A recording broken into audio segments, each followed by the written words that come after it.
আজকের সিনেমায় আমরা দেখতে পাই একটি মেয়েকে, যা তার শিক্ষকের সাথে সম্পর্ক রয়েছে। সে তার সাহিত্য সম্পূর্ণ করতে চেয়েছিলেন এবং এর জন্য যে কোনো প্রান্তে যেতে প্রস্তুত ছিলেন। এমন মানুষগুলো খুব কমই আছে যা এবং নিজের নিয়ন্ত্রণ করতে পারে না। সে এটা করতে সক্ষম। এরপরে কি হয় তা দেখতে পুরো ভিডিওটি দেখুন। তো চলুন মুভিটি শুরু করি। সিনেমার শুরুতে আমরা কয়রো নামের একটি মেয়েকে দেখি।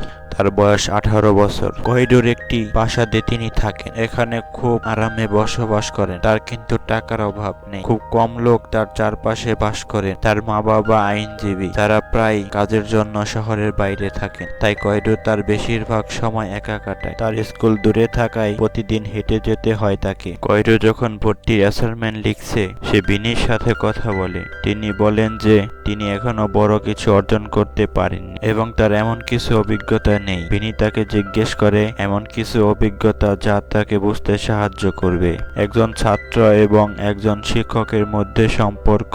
আসলে উনি কহিরোকে বলেছে যে তার একজন ছাত্রের শিক্ষক থাকা উচিত। এটা সম্পর্ক লিখতে পারে যখন কহিরো নিয়ে আসে কিনা। মুভিতে উনি একজন ভিলেন এবং মিলার কহিরোর একজন ভালো বন্ধু এবং তার স্কুলের প্রশিক্ষকও। পরের দিন আমরা দেখতে পাই তিনি যখন স্কুলে কহিরোকে দেখেন, সৃজনশীল লেখার ক্লাসে যোগ দেন। এখানে কহিরো মিস্টার মিলারের সাথে প্রথম দেখা করে। মিস্টার মিলার খুব শান্ত মানুষ এবং তিনি একজন সাধারণ মানুষ ছিলেন। তো কহিরো শুধুমাত্র মিস্টার মিলারের জন্য ওই ক্লাসে যোগ দিয়েছিলেন, কারণ তিনি জানেন যে তিনি একজন প্রকাশিত লেখক এবং তিনিও নিজেকে লেখক মনে করেন। কহিরো এখানে বলেছেন যে তিনি এটি পড়েছেন। এই কোর্সের জন্য অনেক বই আমি পড়েছি। মিস্টার মিলার কহিরোর আলোচনা অনেক পছন্দ করেন। এখানে দুজনে একে অপরের সাথে কথা বলে। এখানে মিস্টার মিলার কহিরোর বাড়ি জেনে অবাক হন। তিনি বলেন বনের মাঝখানে নির্মিত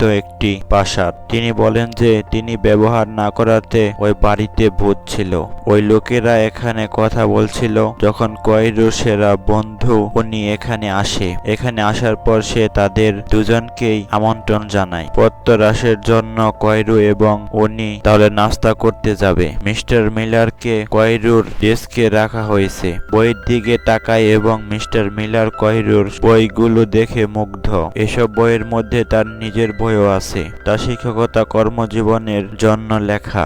মিলার কিছু সময়ের জন্য ওই সব বই দেখে খুব ভালো লাগছে। তারপর মিস্টার মিলার তার বাড়িতে আসেন এবং তার স্ত্রীর সাথে ঘনিষ্ঠ হন। এখানে তার স্ত্রীর সাথে কথা হয় নতুন ছাত্রদের সম্পর্কে।